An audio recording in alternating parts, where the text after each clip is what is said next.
they were like, you know, they told like the fucking director of the company, and he'd only found out after I was standing next to him taking a piss, and I was like, his job's piss easy, lad, what? And he turned around and he was like, and then I went back in the office and like I'd said to someone, I goes, here, I made a joke to someone in there, and they didn't really appreciate it, and I was like, was it the fella that came walking out after you there with the glasses, tall, black hair? And I went, yeah, and they went, oh, that's fucking William Steele, that's our director. And I was like, yeah, this job's piss hard, isn't it? I'm working my ass off in that big man. Oh, fuck, bye. Anyway, we'll actually just start from now because I'm feeling it, baby. Ladies and gentlemen, welcome back to the User Hectic Podcast with me, your host Justin Freeburn, and my co-host Soupy Campbell. Today's guest, we have an up-and-coming comedian in the Northern Irish comedy circuit, Mr. Daniel Quinn. Hi folks, how you doing? Thanks for having us. Yes, so thanks for coming on, bro. Thank you. Cheers, man. How you feeling? Do you want to move your mic down just a wee bit? Just Here, I have a question, and it's classic. How long did it take you to get here? And I love asking people things to get here. I was saving this energy because that was the first time I've driven on the motorway, and I'm fucking buzzing. Oh, ever? Yeah. Lads, I only started driving like a month ago. Yeah. Mate, It is. What are you doing, I'm jittery as fuck right now. Yeah. Like, the first time I did it, like I drove to Bangor for a gig last week, and then people were like, I wasn't even the motorway. Like, that's the motorway. That's the motorway, like, Jesus Christ. And you said the R plates and all, yeah? Yeah. Wait till you hit the fucking Sydenham bypass, man. There's 5 lanes in it, you know? That's the motorway. So it was definitely sticking to the R plates road, you know. Left hand side of the road, 45 mile an hour. Exactly, Oh, certainly. yes, 100%. Here's when I was on the R plates, but I was fucking... I mean, didn't even, just, you know, South Armagh, didn't even put the R plates up. Really? Didn't even put them up. I don't think I'd ever got caught, because whenever I was driving it, I was driving my ma's car at the time, so it was like, I had the R plates up, and my ma was driving about doing like 70 in the motorway with the R plates. Not one of us got caught. I was doing like 93 in the motorway with the R plates and all. But what hard would you get caught? Like, does the peelers have to be driving up alongside you? So like, they have cameras on, and it goes under your reg, and then do you have your own car? If you want me asking, like, you share a car, it doesn't really matter. But whoever's car is registered to, and then it can come up like, I don't know how much information comes up, but it'll be like, if it's registered to XYZ license, and then they can see the license only valid for 1 year, and then if within that year there's no R plates, it's like, our fella, hard luck, you know. I'll have to be. I am very careful. I'm a careful driver, you know. Yeah. Anyway, but that's like there's cops watching this, man. You're fucking DOE advert here, like, busted. No, it feels like, you know, whenever like someone's been kidnapped and they're like reading from a cue card from a background. And I was driving on the left hand side of the road at 45 miles per hour. But you can't help it, like, you know, you see the when I open up, like, oh yeah, that's it. You know what I mean? Give her a blip, blah. But whenever I first started, I was driving a wee 1 litre Polo by. It was the Soupmobile. It had character, and by character I mean it was a shit box. It was like slammed to the ground, and whenever I get into it, it was like scraping, and like 10-spoke wheels and all on it, and all the rest. But the windows didn't work and shit. You know, like stupid, silly things going on with a clown car. But I had you can get the wee box of the app. Sorry, and then you turn the app on when you're driving, and it like make sure it measures how you're driving or whatever and whatever. And I got it. I was picking people up from Banbridge a lot, so I was going down the motorway at 45 mile an hour, going right, class, happy days, get the points up here, because you used to get money back or something on a bonus, some sort of weird thing. And every single time that I drove to Banbridge and back, it gave me a score of 2 out of 5, which is horrendous. I'm like, I'm driving 45, I'm doing perfect, like, right. So I just... It's because it was from Newry, it was like, lad, you're not even driving this motor. Open her up, lad. But that's what I'm saying, and then you see that empty junction there, mate? There was one time where I turned the app on and goes, I want to see if it's because it thinks I'm going too slow at 45 mile an hour. So I just drove 70 mile an hour, like, just about. The yoke was fucked, like, and was giving me like perfect 5 scores. I'm like, there's people driving about getting like 2 scores and getting no money back. Maybe it doesn't go by, like, you know, it wasn't registered that I was on my R plates. Does that make sense? Maybe, you know? Maybe it's just, that's what I was thinking. Maybe it's just one of them things where it's like, oh, this is the legal road limit. Yeah, it's not the, like, it doesn't bring context into it. Yeah, it's not like, going, this cunt's fucking only passed his test, you know. Yeah. It's got a fucking wee calendar and all on it. See, fucking 3 months from now, lad, you'll be able to open that up, you know. My car treats me like I've just passed my test, which I kind of have, like, like, but it gives you all the hints and tips, like go like a tutorial. I like fucking like a wee Crash Bandicoot mouse pops up beside it. Just like, is the speed limit for this road, and like, you know, is your like, car an NPC? it's Kit from fucking Knight Rider, like he keeps me right, like. But I was driving down here, and just as I left Belfast, I'm on the open road hitting it, and it starts bleeping, and it goes, maybe you should take a break, and I'm like, I just fucking started. Like, Is your car an Apple Watch? This car must know how fucking lazy I am. It's like, just, you know, maybe just have a nap, and I'm like, I want a nap, but like, Drive the new Kia Fitbit. It's like, have you drank enough water today? He starts asking you personal questions. There was a bit much salt in that bacon earlier, wasn't it? Just be like, here, big fella, brush the teeth out.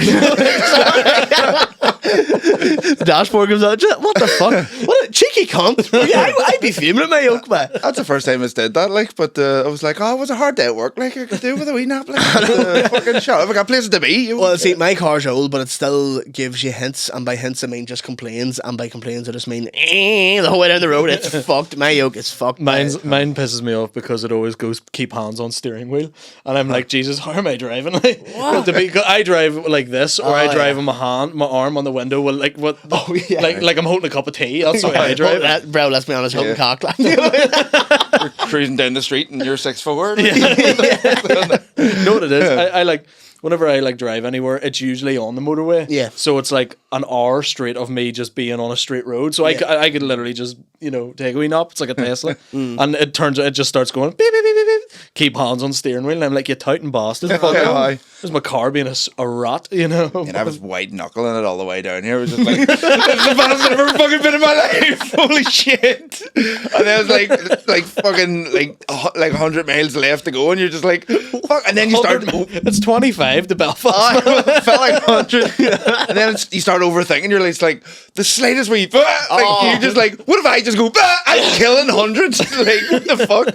Bro, I think that all the time, and I'm like, do you know, the intrusive thoughts make me go, I'm gonna fucking do it. And then I was like, it was like the motorway's so clean and clear, and you're like, what a class, lovely road to be driving so fast. And I was like, what if some psycho bastard just decided to chuck bricks out the back? Like, I'm Mario Kart. Fucking, just like, is there some headers out there? You're like, fucking, I hope no one decided to do that today. Now he's just driving past, he just sucks and sees Yoshi. He's like,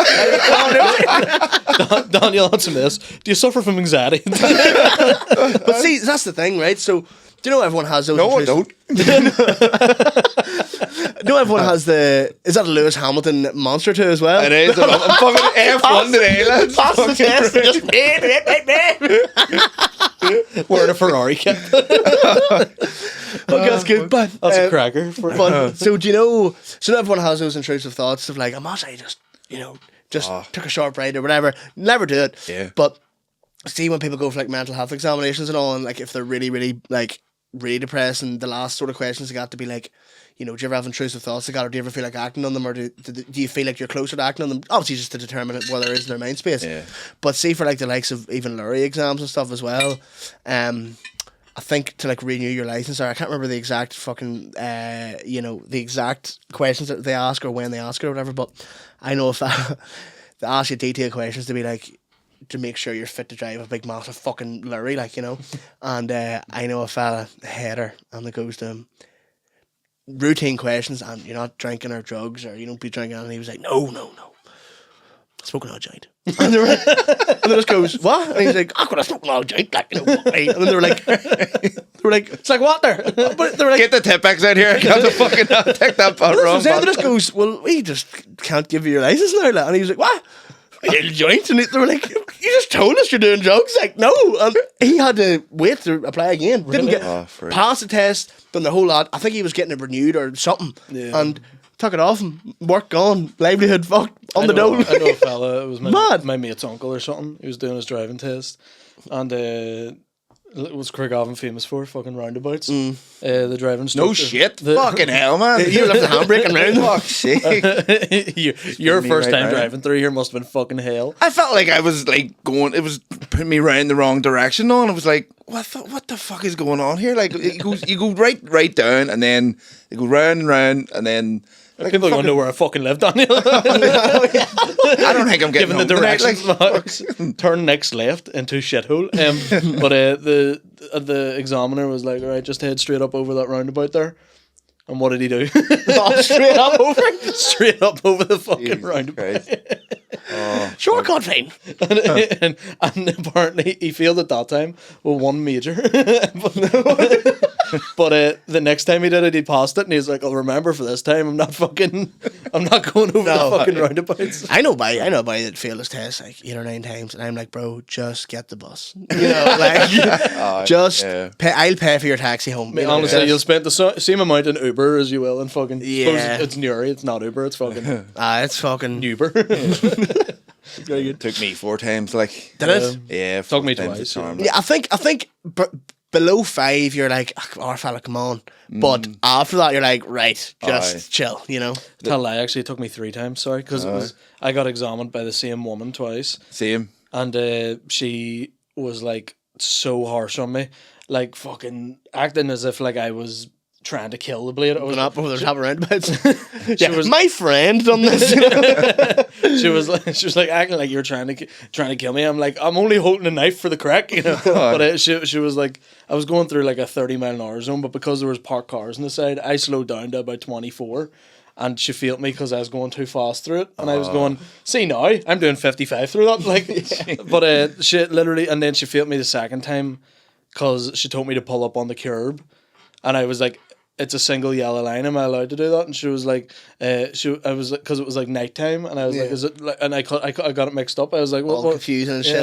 And she was like, don't question me, and I was like, what if it's a test? Yeah, you hit me with is this a red herring you're hitting me with? Like, And I was like, what the and then the third time I did it, I got stuck in between 2 lorries doing their like exam, and they were both like backing up and like blocking the whole road, and I got through it, just about scraped through it, and the fella taking me for my third one was like, here lad, that was top class. This Stig couldn't have did it better. I was like, and he passed me, and I was like, what the fuck's happening? It was pure scam. Like, I think they do it. Like, I think they've a quota to hit and all. Like, you think so? Did you? I made a man actually pass his test last week. Fucking unreal. And he's one of these boys that for years everyone was chauffeuring him about, and we'd say to him like, we'd say to him like, do you ever think about getting the test? And he's like, oh fuck, I don't need it. Like, but he wasn't saying I don't need it because you will take me everywhere. He was just like, I'm happy enough getting by without it. And then we were like, but we're doing it for you. You know? But I think, and then his girlfriend was driving about everywhere, and then he just had a realization to be like, what am I doing? I need to fucking drive. You know what I mean? So he got it last week. Fair play to Aaron. But nice one. Yeah. So, but was it him? Yeah. No, it was a different music Aaron. Oh right.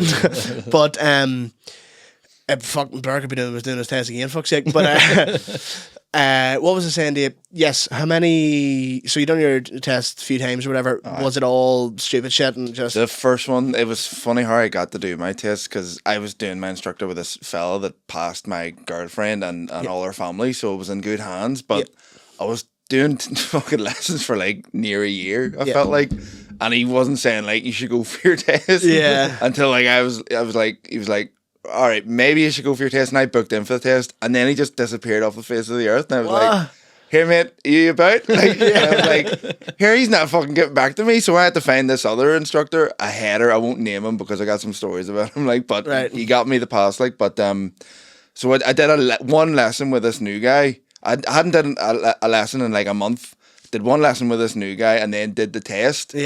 And the new guy, to be fair to him, he was like, I think it's a waste, mate. You're not ready right now, like. And I was like, fuck it, I've paid for it. Let's just go for it. And he's like, it might be a waste of money. And I was like, I've paid for it. And he's like, you need to pay me, like, you know. And I'm like, well, I didn't know you had to like fork like 150 for like the driver, use his car. Apparently that's a fucking scam, right? Apparently they're not allowed to charge you to use the car because they're like, in theory it works because it's like, you're paying to use my car because it's my car out of action, then you need to pay for that time. But apparently they're not, like, I can't remember exactly what it was, but they're not allowed to charge you for rental of that car on top of it. Right. I some weird insurance. I thought it was that too, but a lot of people were saying to me like, no, you know, pure, what do you call it, Martin Lewis, the money fella, like that type of shit, you know what I mean? But yeah, mad. So anyway, I did 4 tests with him, so he made a fucking pretty penny out of me. Like, but I got there, I passed it eventually. Here, to be honest, I was doing less. I only passed mine when I was like 21.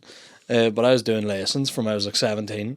I'd fucking drove more than any cunt by that stage. But I was literally, well, what happened? You weren't driving was a hard bargain.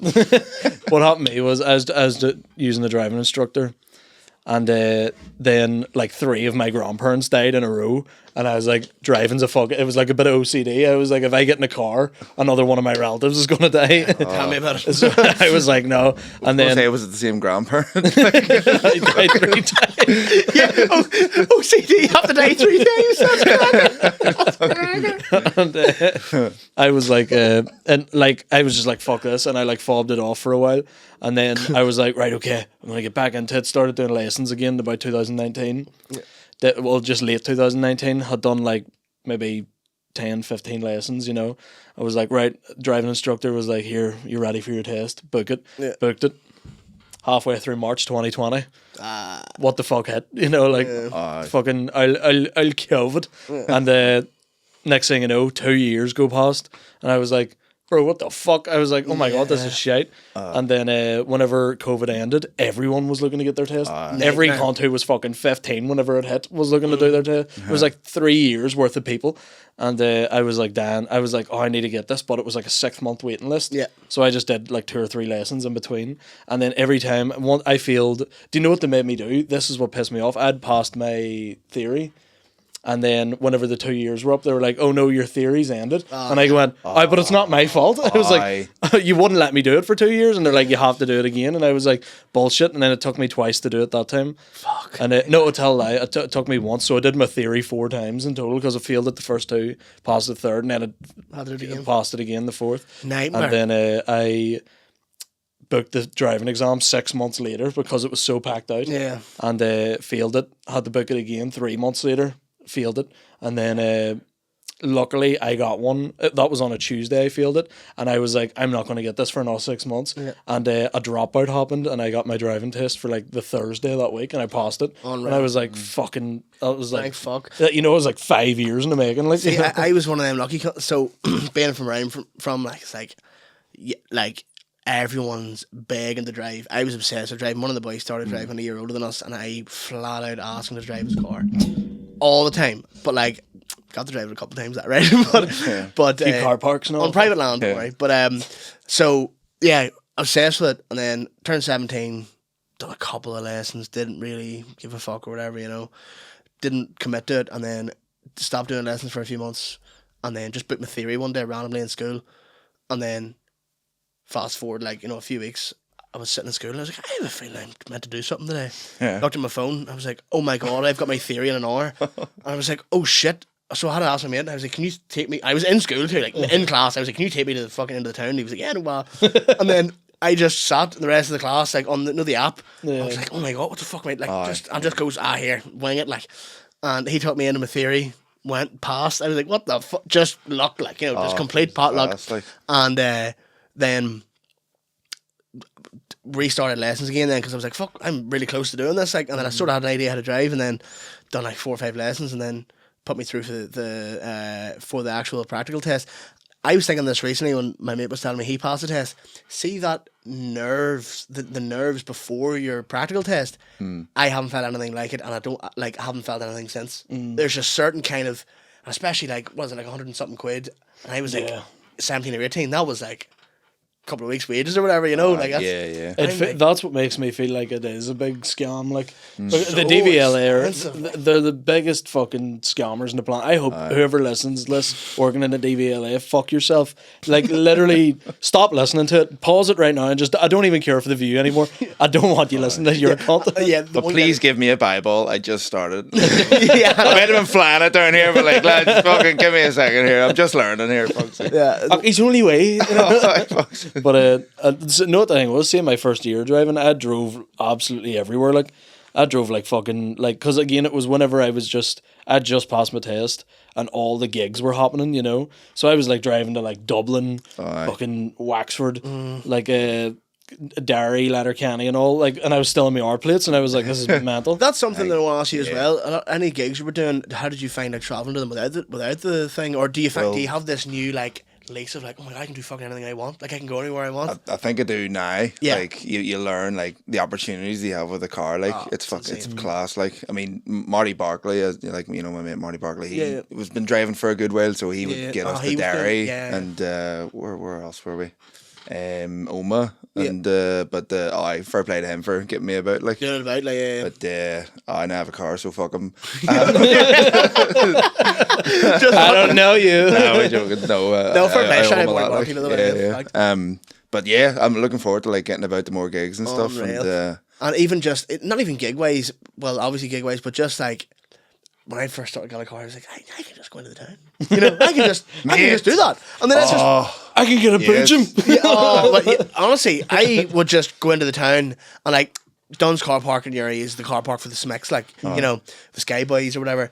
And I would pull in there and just sit there and be like, class, you know, someone honked their horn, I'd be like, I did it too, you know, like it was like a week or two after I got the car and I turned to my girlfriend. I was like, "What? I go out and get his lunch. Like, somewhere, just fucking anywhere. Tell me somewhere to go and I'll fucking go get it." I still do that. Where like, it's mad. Do you ever just have a sudden sense of autonomy and go, I can just buy a cake and eat it? You know, I'm just like, I can just do that. I'm an adult. I was talking about that with Sean, the owner, and like sometimes you're just like, you can do whatever the fuck you want. Like it's literally you have free will. You know, like you can go and as you say, buy a cake. You know, like what if you just did that one day? Like, but why are we so brainwashed to just be like, no, I can't just buy that full cake right now. You know? It's because it's like, you look like me then. It's like, but you know what I mean? That's you get too many of those wee bypasses or too wee things. You're like, I'll do it fine. You know, but what if my free will is to die at 30? You know, then bother away. When it comes to eating, it can be fucking tricky. Like, because you're just like,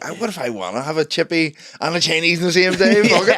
I did it today. I literally, because again, as I've said before, currently full time with comedy, doing whatever the fuck I want in the daytime. Like, I need to sort out something in my life. Like, I'm taking the piss out of that. Okay, like, keep wanking, be alright. Like today, I was just like, it was like 2:00 today, and I was like, here, ma, you want Chinese? she was like, it doesn't open to 4, and I was like, bollocks, and I was like, I'll wait to 4 then.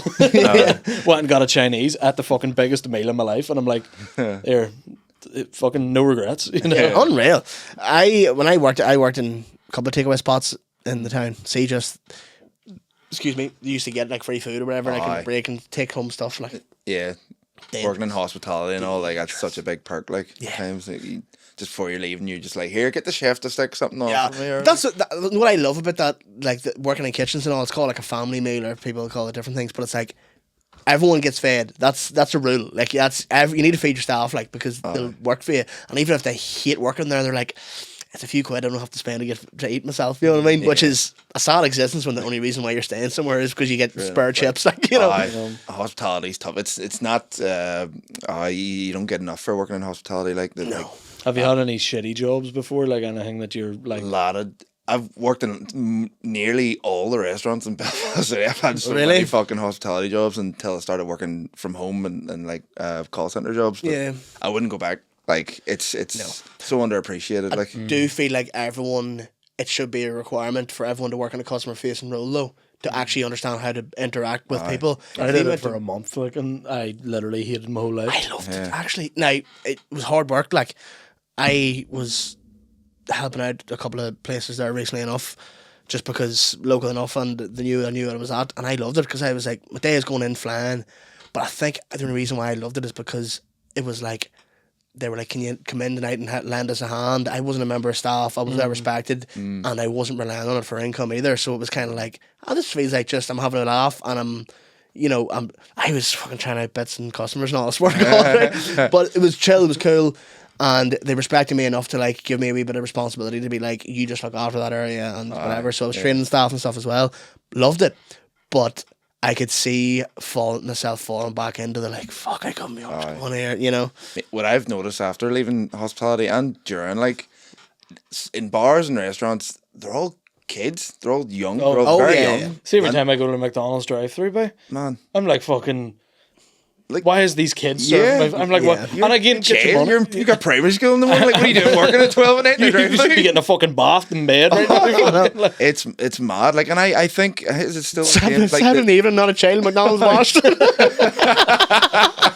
it's like the hourly wage is still really low for like under like 18s or something. Well, it's mad because I think they're totally taking advantage of it because like all these kids are you're running off your feet like Yeah. working in When hospitality. now an old man soup here, like, and these are probably the same. Like, but when I first started working, my first wage was in my day. £3.75, £3.75 an hour.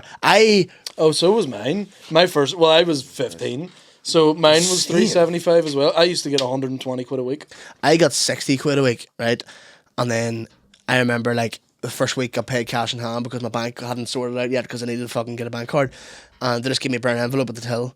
And I was like, mine, lad. You know, they were like, yeah, it's yours. Good boy. Like, you know, £3.75 is vile. Though, like, insane. imagine working an hour and so imagine you do something for an hour and someone hands you not even 4 quid. Like I'd fucking with kill all due myself. respect, count your pennies and pounds will come, right? And listen, people are on what they're on and whatever, right? I understand that the system's fucked.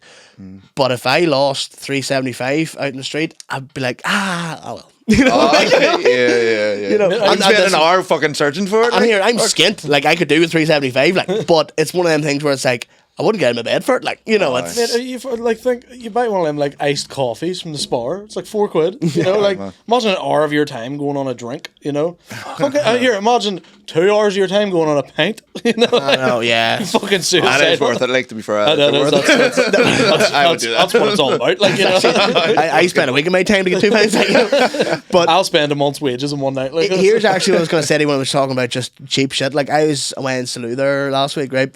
When I'm saying about which I've actually found out when I was over there, it's called Salou. That's how they describe it. I'm like, fuck, shit. Is it? Yeah, But nightmare. that's that thing where like pronounce it like where you're from. Oh You know? yeah, croissant. You know what I mean? They're not going to appreciate you going, oh, welcome to Salou, brother. You know? Yeah. They want you to say it like fucking, Salou. Yeah. That's how I was saying it just when I was over there. I was actually trying my hand at a wee bit of Spanish and was able to like order things and all. Pure Google Translate job, but I was doing it, right? But the thing that I was saying was cheap figs, cheap drink, class, right? Yeah.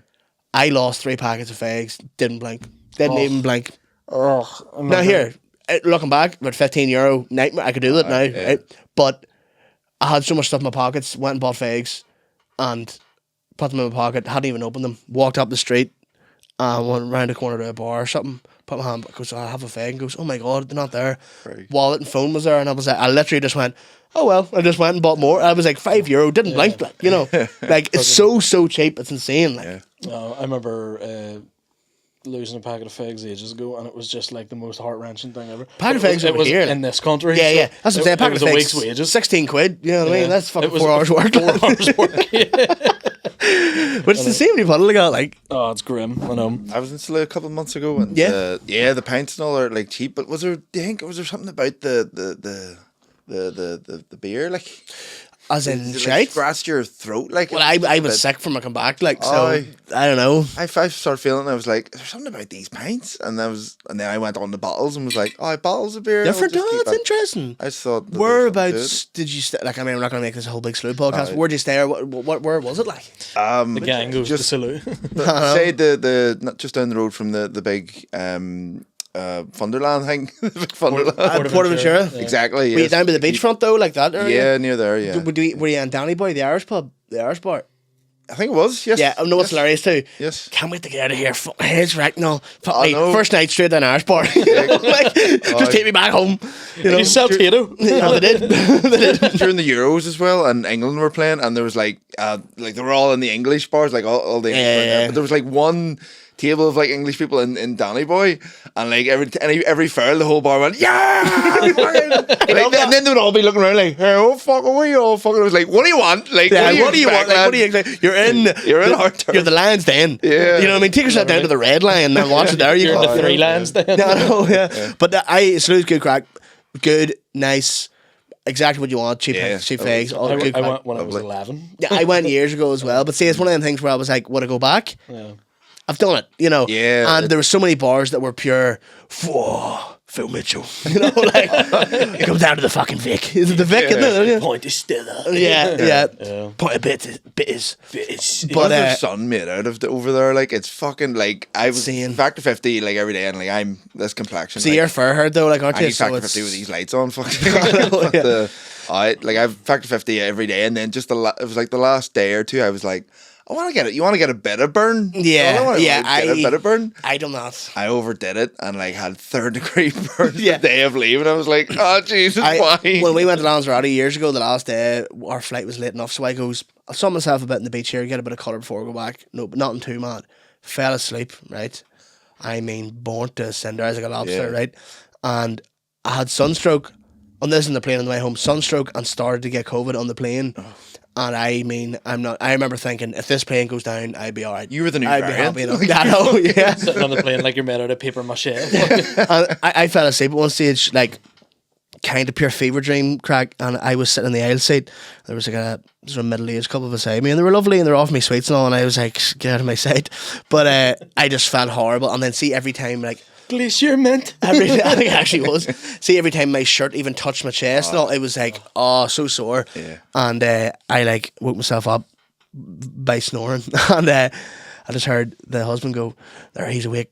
Tell him to move now." Because they were obviously busting over a piss, but seeing me sweating red and all, fuck, and they're just like, let him be. So far better than them, actually. I don't know why I said fuck him. There he's awake. No, there he's awake now. Ask him to get out. But what I was going to say to you in Salou was, and this is something that I thought was so funny to mention here. So Irish bar, classic, you know, fucking everyone literally, like, from all over the shop. You talk to someone. I met someone who knows my cousin. Actually met someone I went to school with and all, classic, right? Aye. And went into the toilet. Guy working in the toilet, you know, the African guys usually work in toilets and stuff like that. Lovely guy, right? But I was chatting to a mate of mine who was there years ago and goes, here, go in and see how long you should work in there, because I've been a few times and it's been the same boy from I've been a young fella to now. So I want to see if he's still working there.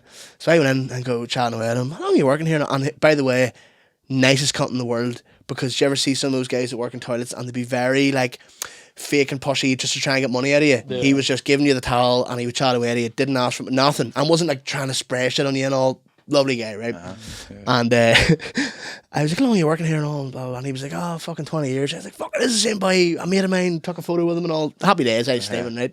And on the way out, I was just chatting away at him and somebody standing behind me goes, and he was being dead serious, turned around and goes, and where is it you're from? Wexford. And I was like, that is fucking hilarious. West Africa. but that's what I mean. It's like, now listen, obviously he could well have been Wexford. Black people exist in Ireland, you know, but I just thought, like, the accent and all, he wasn't, you know, he just wasn't, but it was just so funny. He just assumed Wexford. Why Wexford? You know? Oh man, I thought it was the funniest thing ever, because in all the bar types, and I was trying to stay a wee bit Spanish, so you don't really hear a lot of like a wee bit Spanish. No, but like where locals go and stuff, you know, try and go out of the Call me Soupy Fabregas. Gazpacho. But I was trying to stay Stephen Torres. But I was trying to stay in the local area, just a wee bit of culture at least, like. And then whenever I went to the Irish bar, you hear people from here and you're like, fuck me. There was one boy that walked in, we were just sitting having a fag out the front, and it was like, I was maybe the 5th day in and I almost had culture shock from hearing Irish accents, right? Yeah. And somebody walked in, I was used to hitting away, hola, all that shit. Somebody walked in, shirt tucked in, brown belt, brown boots, jeans. Roasting, right? Roasting. Chain, hairy chest, absolutely murdering a vape, and just go to the bouncer, how are you getting on now? And I was like, we're home. Oh man, I hate that though. I hate about, like, because whenever you go on holidays, you ever notice it is just all English people? Yeah. I don't know if it's if it's just a numbers thing or whatever, but like anytime I go on like a sunny holiday with Abby or whatever, I'm looking around, man, I'm going, it's all fucking English people here. Yeah. Not one German, you know? Yeah. But and then where we were staying in Tenerife, it was just like around the corner there was a wee Irish bar, and we like I was like, oh, here, lovely wee Irish bar. Sit down, wee couple beside us. I was like, how you getting on? And they were like, well, and we were like, where are you from? And they're all, Lisburn. It's all, Craigavon. And they're all, oh, and we're just sat together the whole night. And I was going in going, 2 Jameson and Cokes, please, mate. And there was a Spanish fella behind the bar, and I was like, he's not going to pour it right. You leave a head on that Jameson, mate. He's like, what? Spits in it. Anyway. But yeah, the thing is, there was quite a lot of Irish actually. I don't know if you noticed over in Slough as well. There was a lot of Irish. Yeah. But a lot of English. There was some French, German as We're in well. Bundoran. Where you from? Wexford? But were you away anywhere this year? I know. How long did it take you to get here, and were you away anywhere? I'm telling you as if you're a taxi man. It was Salou this year. It was this year. A couple of months ago there. Yeah, yeah. It was class. It was like a surprise for my girlfriend's family who were going over there. Right. And then me and my girlfriend booked it, but we didn't tell them. And we showed up like 2 days, during their holiday. Yeah. And like, I have a big mouth sometimes, so it was like to not tell our family like for like 6 months. Like they kept going like, "Are you and Eve not going to get away anywhere?" And I'm like, just like going, no, I don't think so. And then I was like, because it is hard for me to get time off work a lot of times. So I was like, I just can't get the time off work. And they were like, I wish you could come with us and all. And then they're like, no, you really need to pull your finger out and talk to them so you can come on holiday with us. And I'm like, I am coming, but I can't tell you. That's so funny. They're just starting to get annoyed at him. I was like, this cunt does nothing for us. They were like, didn't Eve get him to like do something? Like, I mean, you want to get away as well, don't you? And I was like, no, it'd be hilarious. I'll get my balls busted. I am coming. I'll see you over there. I can't tell you. Promise you. Imagine 2 days into, they're just saying that to show face, like to be nice to the boyfriend and all, whatever, Then you go, I'm coming. They're like, oh, for fuck's sake. Yeah, I was gonna say, you show up on the holiday, they're like, oh, here he is, for fuck's sake. He listened to us. Fuck's sake. Here, for someone who doesn't work for 6 months out of the year each year, I've went on basically 3 holidays this year. What? I went to Tenerife in February. Yeah. Went to Amsterdam there a few weeks ago, and then I'm going to Lanzarote in November. Going to Lanzarote in November? Yeah, I'm free will. I'm going to be buying cakes. There's a cake on that counter, and I'm just going to eat it. Nobody's going to stop that. You know? But Danny brought buns. What buns did you bring? I brought some. They're like wee Mars Rice Krispies, like good gear, like good. Yeah, that's good. Yeah, that's the good shit. Yeah. Man, I'm on a diet. This man's trying to kill me. I know, same shit. But so you are obviously just to get all Conan O'Brien on you here. You're a comedian, yes. Yeah, that's what they tell me. Do you find a bit of imposter syndrome? I do. Like at what stage do you call yourself a comedian? Like, is it what stage between 1 gig and 1,000? Is it, I think I prefer to probably say like I do stand up. Comedy. Yeah. Like instead of being labeling yourself. I'm a comedian. Yeah, it's like I do a bit of stand up comedy, just where and when I can. Like the way I think about it is, you're a club comic. You show up to all the clubs regularly. Yeah. I feel like there's layers to it. There's like open mic comedian, then you go to club comic, which is when you start getting booked for clubs, and then I feel like once you get past that, it's sort of like, I'm a comedian, Yeah, but it's kind of weird to the layman. Yeah. If like Sheila and work, Yeah. Sheila, who works with the DVLA. I told you to stop listening.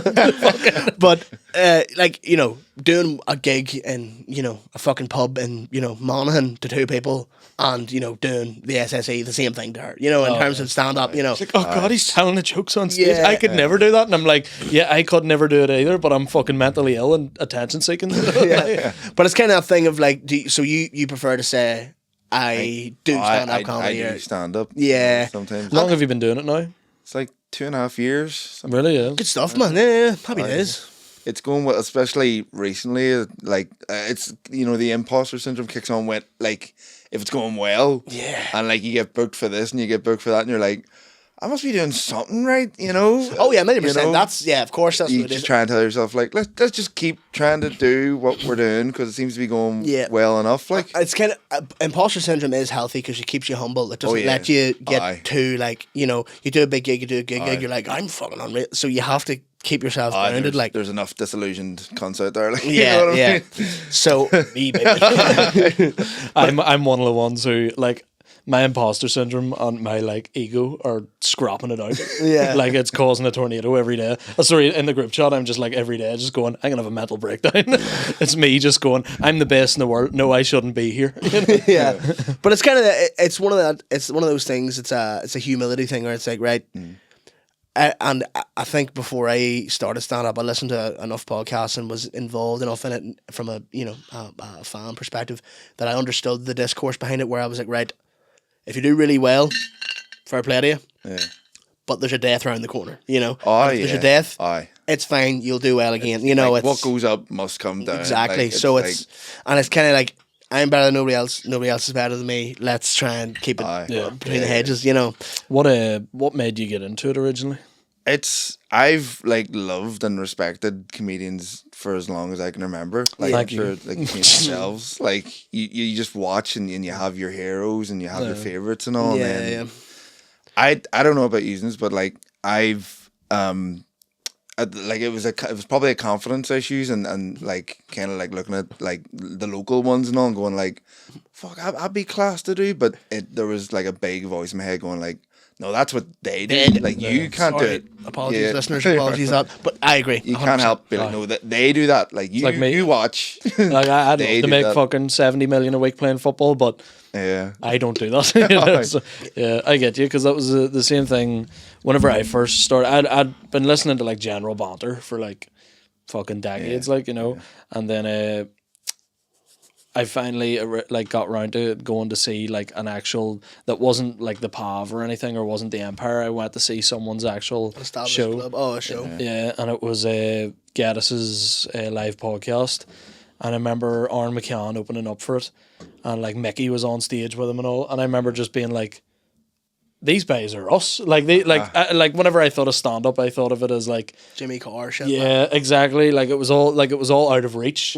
Like you could never be a part of it. Yeah. And the comedians here only existed in like a podcast sense for me. They or just sketches. I feel like if I probably have the same thought process as both of you, where choose a big comedian from here or whatever. When I first stumbled upon them, I just assumed they were like spawned in as that. Yeah, they didn't have industry exactly, but they didn't have like a decision to make that. They just do that. I didn't think of the journey. I just thought of the destination. It's weird. Oh, you think like you don't think of like how did he start? Like he must have just be given that role kind of thing. Yeah. But don't get me wrong, some of them did, but but like I like the way like whenever I seen that, I was like, that's like whenever I seen Aaron McCann doing it, and I was like, that's just some fella from Tyrone. That's not like. I was like, how did he get into that? Especially when you listen to the material too, as well. You're like, oh, it's funny because it's local, but it's relatable. You're like, oh fuck you, I've done that, like shit like that. All the comedy I grew up listening to was just like Def Jam comedy. So in my head, I was like, I'm not black, I can't do comedy. It was like that was all the comedians I listened to were like quality, like Richard Pryor, Kevin Hart, but then it was all like. Patrice O'Neill, which sounds like a woman from down the road. Like Bernie Mac, I remember all. Their cousin. Bernie Mac, she's not well, and I shall not do. I was talking to Patrice O'Neill the other day. She says she's not doing well, but And I'll Christopher Tucker. He's a Protestant fella from down the road, but I don't think he'll be around for too long. He works in the shop, but he calls it a newsagents. Dave Chappell's running the next mass there. Like, he's saying mass. He does a good mass, Dave Chappell. He's talking a lot about them trans ones though, so yes, William Burr. But no, it was all that. It was like fucking Martin Lawrence and all I grew up watching. So like in my head I was like, white people can't do comedy. And the only white ones I ever knew of growing up were the English ones. It was the Jimmy Carrs, Michael McIntyre. Whereas like Frankie Boyle even maybe. And then whenever I like started listening to general banter, I only thought he was just a funny guy that had a podcast. And then whenever I finally went to see the live podcast, I was like, fuck, like there's stand up being done at this. I was like, these guys are funny, And I remember just being like obsessed with it after that. Like it was my whole life after that, But see, even like again the same thought as you, where it's like, how do I? You can't do that. You can't. It's not in reach. Like, and then. Wanted to do it and all for ages. I've told this story 1,000 times, but I've seen Sean do it in Uri, and I was like, I know Sean. I played Gaelic with Sean years ago and whatever, and then I was like, if he's doing it in Uri, like I know him, it can happen, Yeah, mate, yeah. And then got talking, and ended up doing it. Like, but how did it come about for you, or what? Like again, it's one of those when you just keep seeing it, and you're like, oh, where do you start? I can't imagine how you start until one random night out, I went out.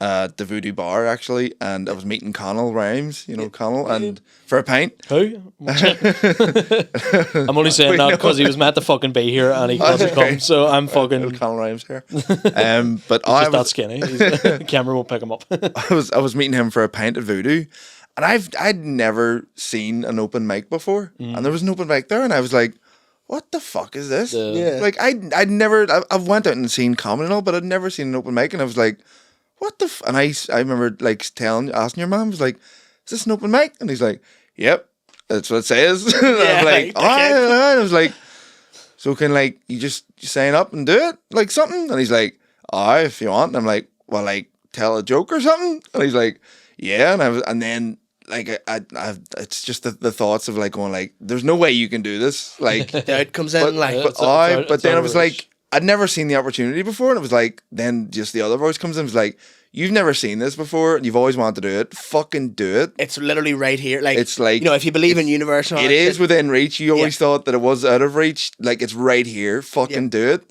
Basically, sorry to interrupt you, but it's basically your own head being like, are you bullshitting or are you not? Do you really want, you know what I mean? Like, that's really what like, it is. You thought like, oh, there's no way I think I could do it. There's nowhere to do it. It's like, it's right here. Fucking do it. Yeah. And like, I just went, can I put my name on? He's like, yeah. And I was like just to do like a joke or something. And I had this like joke, big long joke prepared. So I was like, I'll go up and I'll do this joke. Yeah. And then he puts your name you down. You go up and you're like, so I bought my girlfriend a cookie pie, right? That's niche inside humour there. Good material. Follow me at SpannyMan_comedy if you want to know more. But he put me on, and Connell was on his way, and I was like, mate, there's a fucking open mic here, and I'm doing it. Like, what the fuck? And he's like, what the fuck? And then like he's messaging me, and he's like, I'm on the way. Like, I want to do it too. Like, I'll open for you. He fucking got there, and he's like, support for you at the open mic. I love the naivety of that, because that's something that I would have thought. Like, that's amazing. I was like, mate, I've got like this long joke prepped.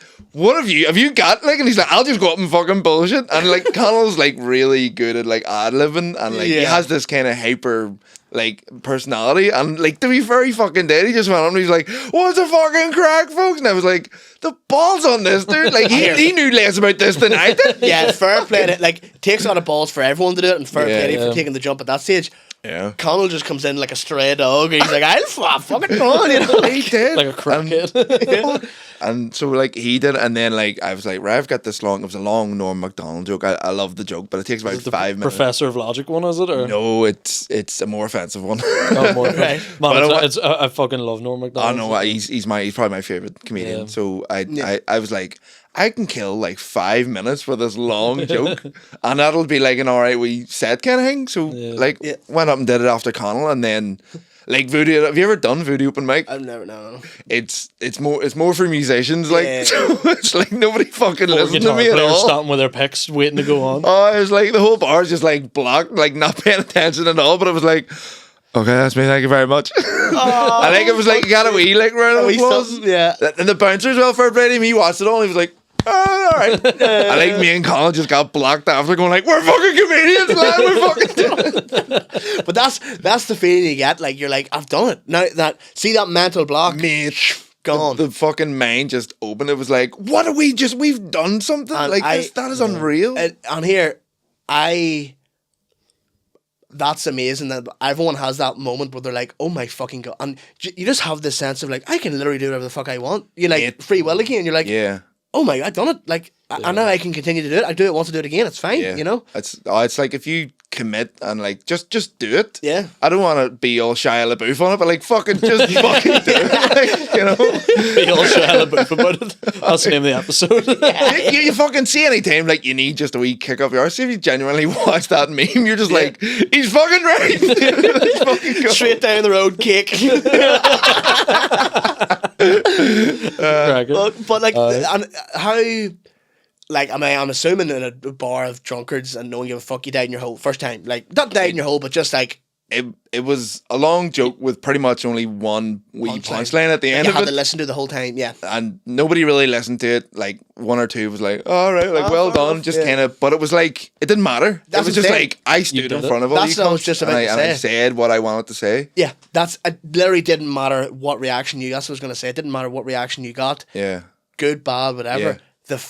There was only, it served as a placeholder for just breaking down that barrier, and that was it. Totally. And then Connell as well.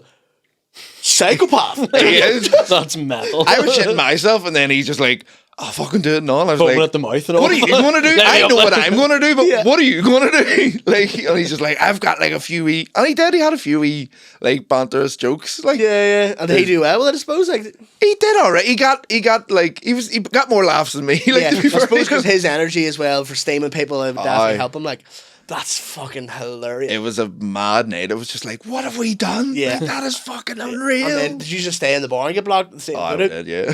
I know. Class. In my last job there, it was like people were doing it as like a forfeit for like the competitions. Whoever came in last and like whatever the trivia quiz or whatever it Yeah. was, they were like, oh, they have to go up and do stand up.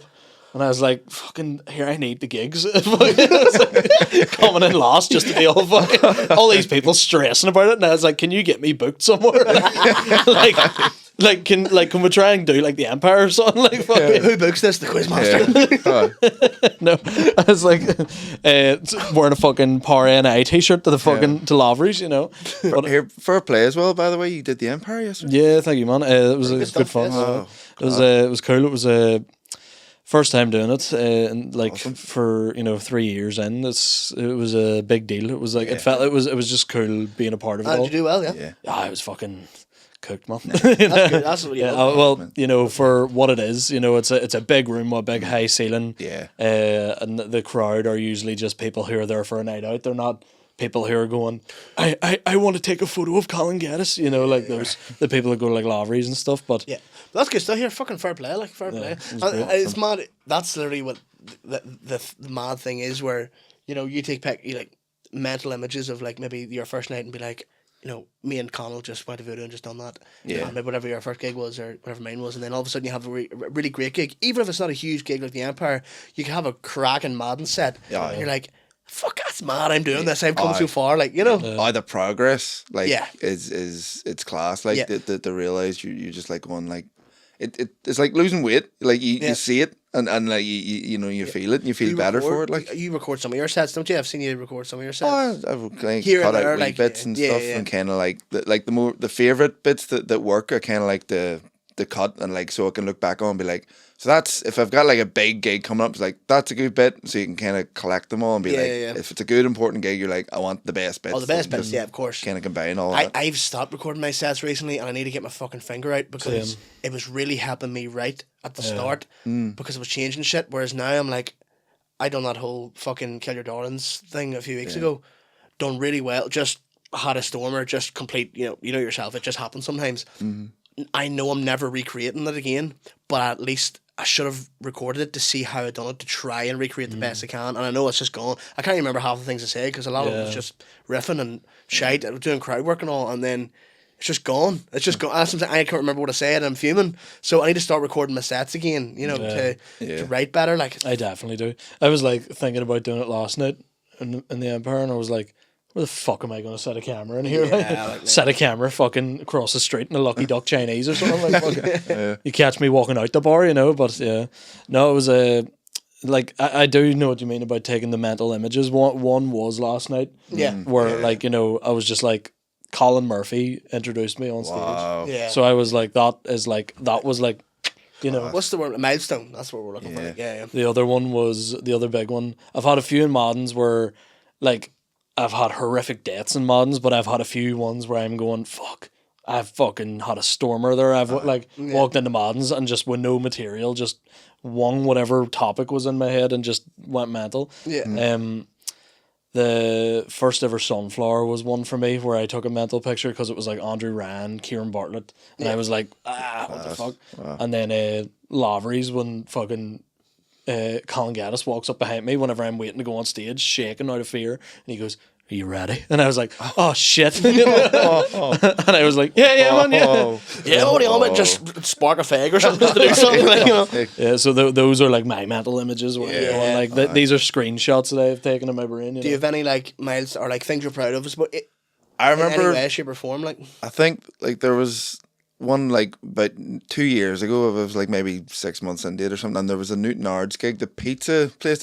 Were you on? Like Don Doyle used to do it, but it's now the Bad Otters. Yes. I think I hosted most of them nights. Yeah. I was usually the MC on those. I think it was his first one at Giuseppe's Pizza. Yeah. And I rolled in, like I'd just been dropped off, and like I was just in time for like my spot. And like I just ran up, was like, fuck, like into the green room, and they're all like, all right, and I didn't really know anybody. So it was like, hi, all right, how's the night going and all this here? And like they were like, I think Dom was like, right, you're on in like 2 minutes here. I was like, fuck, right, all right. And then like didn't really get to know anybody, and then I just went out. Hadn't like, you know, where you haven't even looked at the room at all, and you're like, right, okay, right, this is the room, there's the people. And I went up, and like for somehow just killed. Fucking just killed it. I did my Cool FM bit, or Cash Call bit. That is fucking. I was there at that gig. Yeah, I think there was a few. I remember that because that was my first time seeing you. Holy shit! Just when you said the Cool FM, yeah, the Cash Call bit, like, and it was you killed. It was you. You covered the mic and you kept going, oh.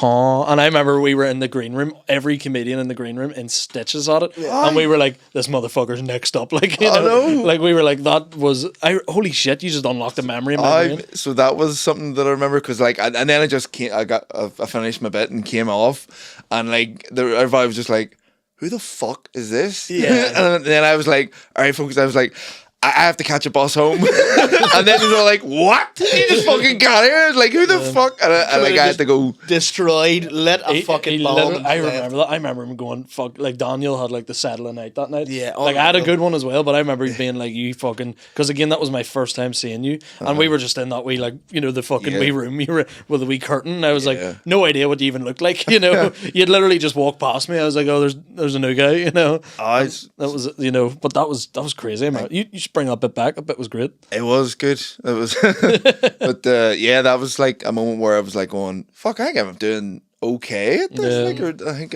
you know, there was like plenty of laughs, and especially like 6 months in, is a nice time to get a good, really solid set, or like a really solid night where you're like, "Fuck, it's all falling into place." And then, as we said earlier, go into Madden's next week and eat shit. You know, but that's what it is. You know, true enough. But that's actually happened to me similar enough as well. It's actually kind of my fucking one of my milestone moments was just doing Newry Town Hall. Being from Newry Town Hall is fucking insane, right? That is your milestone moment. That's like the gig. That is the gig big for Newry too. I think I've seen photos like the big open. Like Gee, 450 wow, people. yeah. Fuck. So all my guys, like, it's one of my milestone moments. It's but like literally bigger than anything any of us have done. Some of the milestone moments are quite small, and like even like my first gig and like a couple of different things, even gigging with certain people I look up to and all whatever, right? But I suppose it is one of the bigger one if you're going by, you know, size or whatever, literally. But before, so yeah, huge gig, you know, in my head about it. Wasn't really nervous that day, and then my ones left me down to the gig because I was having a couple of drinks and seeing my mates and all, and they were all there for me, and I was like, oh my god, if I down my hole, it's gonna be horrible, you know. And because that's the thing that makes stand up what it is, the prospect of down in your hole. See, if that wasn't there, everyone would do it. It doesn't matter, you know. But see, just that, like, it's like the worst thing that can happen here is me down a hole. That's it. Like, but it's horrendous. Anyway, so it was meant to be 3 people on, and then meant to be 3 people on, and then it was meant to be McKeagney was the second. Sorry, I'm being an idiot here, right? McKeagney was meant to be on before me, right? Yeah. And McKeagney was standing waiting to go on, and Darren says on stage, he's like, "Right, we're getting to the Newry part of the gig," and I was like, I'm the first Newry one on. I was like, what think he's going to say me? And Luke McGinn was standing there, and he was like, I think he's going to say the wrong name here, man. And I was like, I know. And I'm standing shaking like a leaf. And McKeagney's like, what are we going to do, lad? And I'm like, that was such an impression. Yeah, and I was like, what? I don't know. Like, it's the teeth. But he was like, what do we do? And he was like, are you from Newry? And I was like, yeah. And he was like, what? And I was like, but you're meant to be on. And he was like, but do I go on? Or I was like, whose name is he going to say? And he was like, we couldn't decide. Do we stick to the running order, or do we just, whoever's name he says, go out? I was like, whoever's name he says, go out, but he's going to say my name. And then he was like, fuck it, we'll just do rock, paper, scissors, lad. And I was like, right, so whoever wins goes on, basically, right? And rock, paper, scissors drew.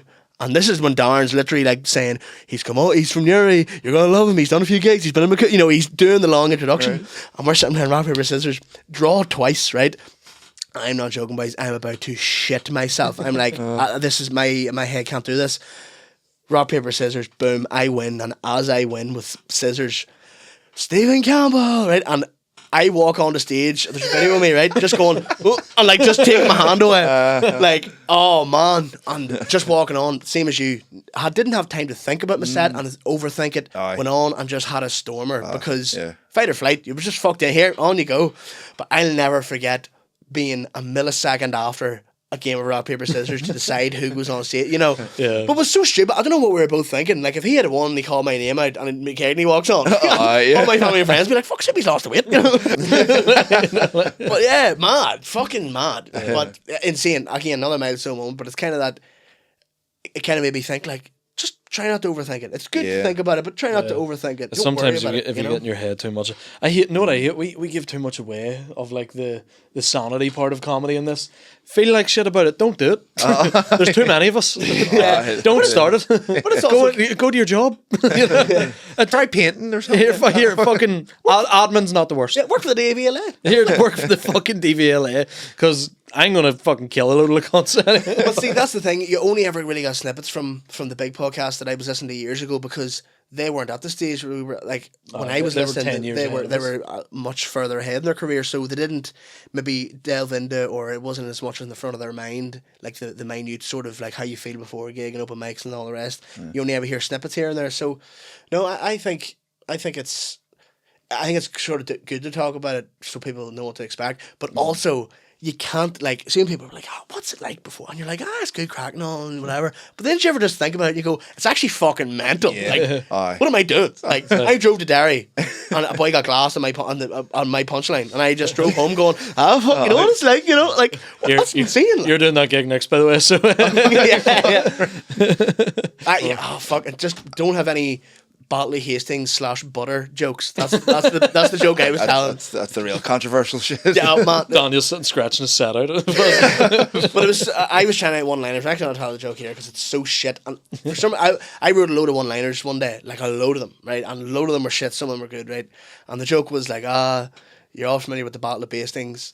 Or the Battle of... I just literally told the punchline. It's so stupid. You've done that so I've done that so... I did it all the time. The port side in, isn't it? Yeah. But yeah, there you go. Battle of Hastings, there was a butter thing, and I said Battle of Hastings. So stupid. And when I said Battle of Hastings, all you heard was... Somebody just got glass. I was like, what? Fuck me. Margarine fan in the back. Can't believe it's not Guinness. Fuck, I can't believe I just ruined that punchline. That's so stupid. Here, on true Soupy fashion. He did it in the port side in one time as well, where you were telling your Avon joke, and you literally just, like, you told the punchline, and everyone laughed anyway, and you're like, fuck it. Yeah. And then, that was... I can't believe I done that. I'm fuming at myself. Not even holding a podcast. That's mad. We'll cut that back. I'll leave it in. I need humility. I need the people to see the real deep cuts. Yeah. Have you anything coming up, Daniel? Well, speaking of... what the fuck are we talking about? Comedy? No, He's the glass someone at 2 o'clock tomorrow. I've got my biggest gig coming up. Lansdowne Hotel. Oh yeah, fuck yeah. 250 people about. Yeah, man.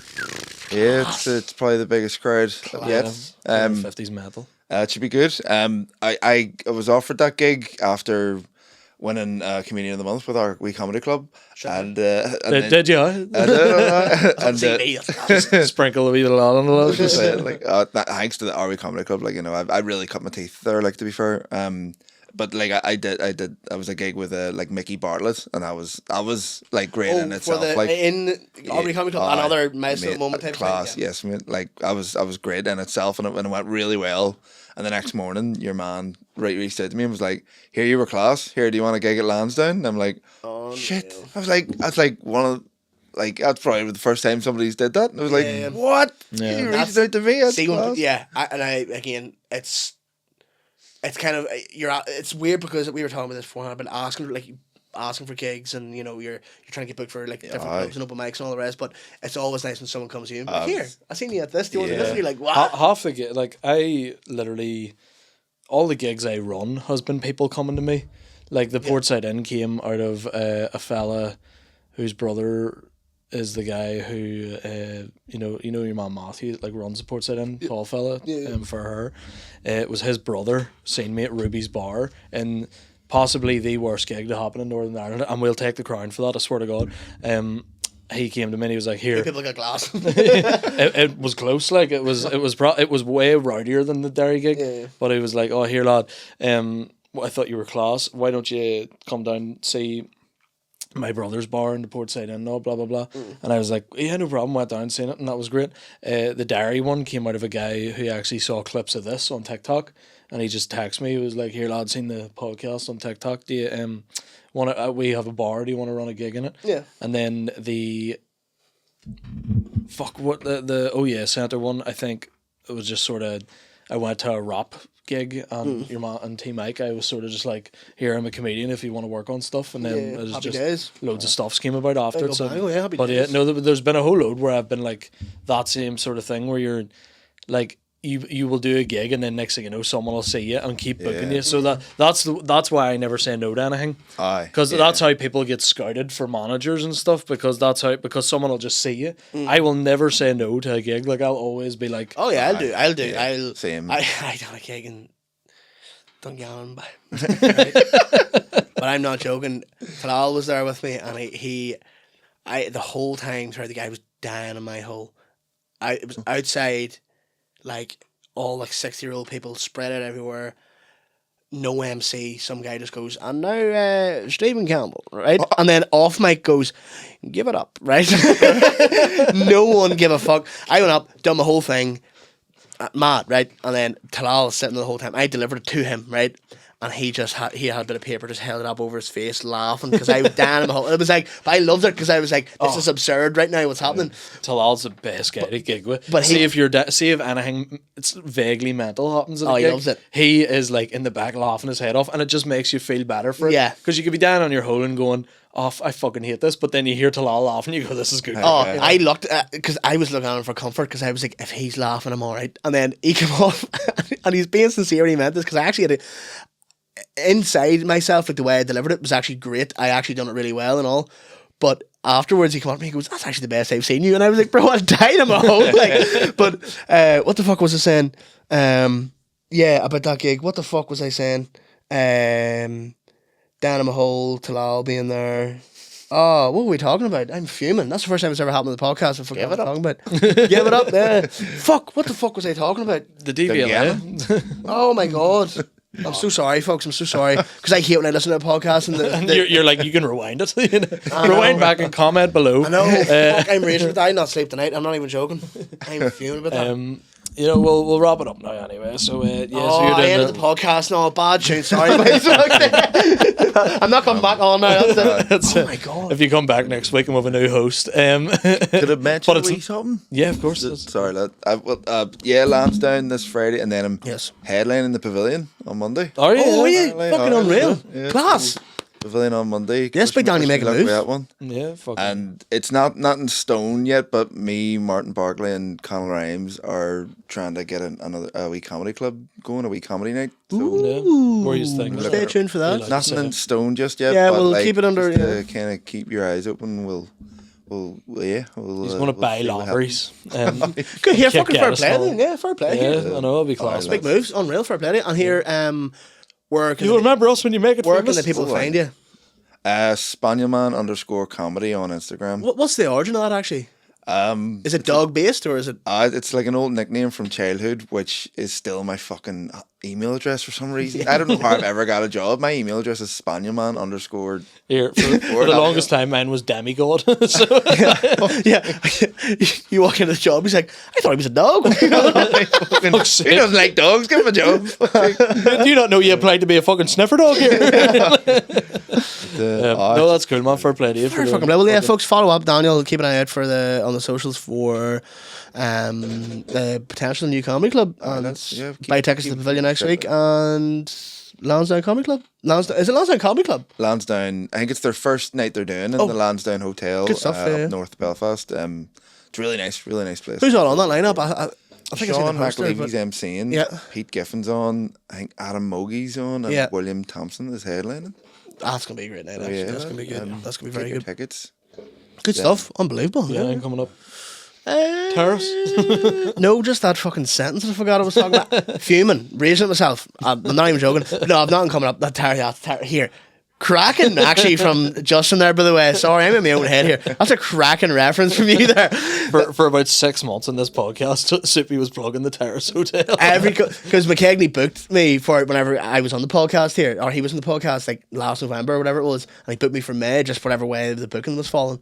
And every time Justin was like, "You got any to plug, Soupy?" I'm like, Terrace in May. You know, like, you can be there tomorrow. It's like December. It's like, we're doing it in May. So stupid. And then, what am I doing? I don't even know. Yeah, just keep an eye on my socials at Soupy Stephen.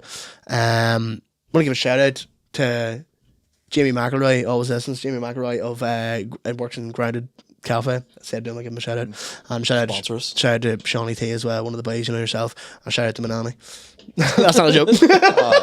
Pouring out for the day at homies. Oh God. Listen, thank you very much for coming on, Daniel. You've been good. Yes, Thanks very much. Seriously. No, I appreciate it, man. 100%. Anytime. So congratulations on everything you're doing coming up, and I hope it all goes well for you. And thank you very much for listening, folks.